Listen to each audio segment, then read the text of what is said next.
তোমাকে কোথায় যেন দেখেছি। মনে পড়ে রবি রায় কবিতায় তোমাকে একদিন কত করে ডেকেছি।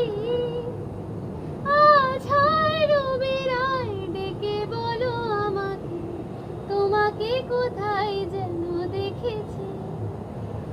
রোজ চলা সন্ধ্যায়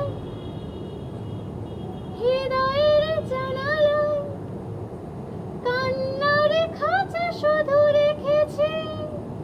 ও পাখি সে তো আসেনি, তুমি ভালোবাসনি, স্বপ্নের জাল বৃথা বুনেছি। मेरी भीगी भीगी सी पलकों पे रह गई, जैसे मेरे सपने बिछड़ के जले